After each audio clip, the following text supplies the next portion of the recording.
My story is from Breast Cancer Support Service, Tauranga Trust. Jen is a 45-year-old stage 4 breast cancer single mum, diagnosed April 2013.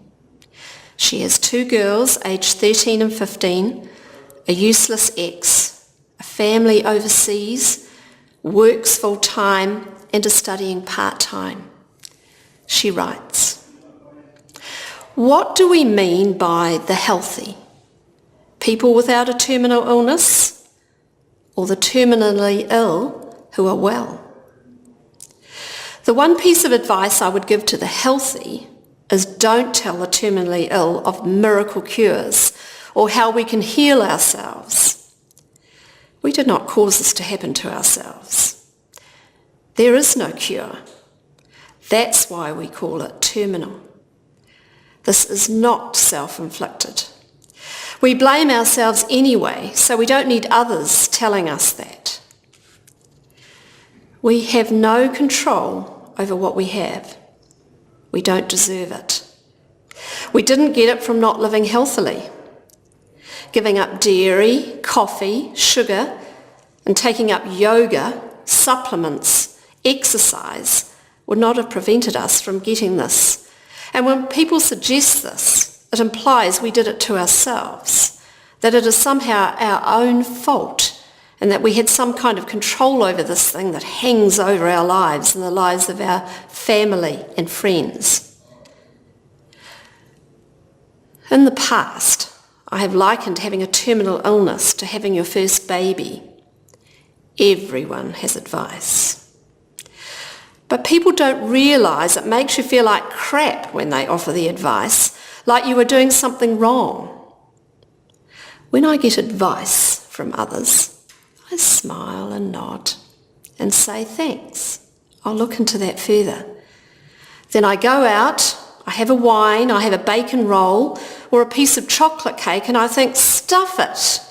Life is for living and loving and laughing, and that's what I'm going to do. I understand that healthy people are scared and want to know how to prevent this thing from happening to them. But there is no magic. At the end of the day, life is a game of cards, and sometimes you get dealt a crappy hand. In the support group, we are with people who truly understand the horror of living with a terminal illness. Horror we don't share with our friends and family as they try to cope with their own nightmare. We let each other get angry, cry, feel like life can really suck, and talk about our fears of leaving our loved ones, of the feeling that we could drop dead at any moment. But we don't focus on death.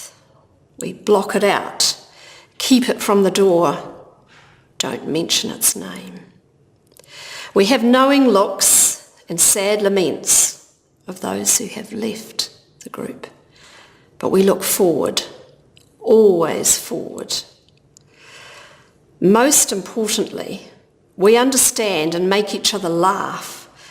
We focus on living and having too much to do, having a purpose. Then we leave and get on with everyday living. It might sound strange, but I am grateful and happy for what I do have, not miserable at what I don't. I don't ask, why me? Because why not? I take my kids on holiday. We do silly walks in the supermarket. We dance in the car at the traffic lights. We walk the dog on the beach. We look up at the night sky to marvel and make up constellations like the Christmas tree and the house. I make the kids watch my favourite movies and try to train their musical tastes. We find humour in our day.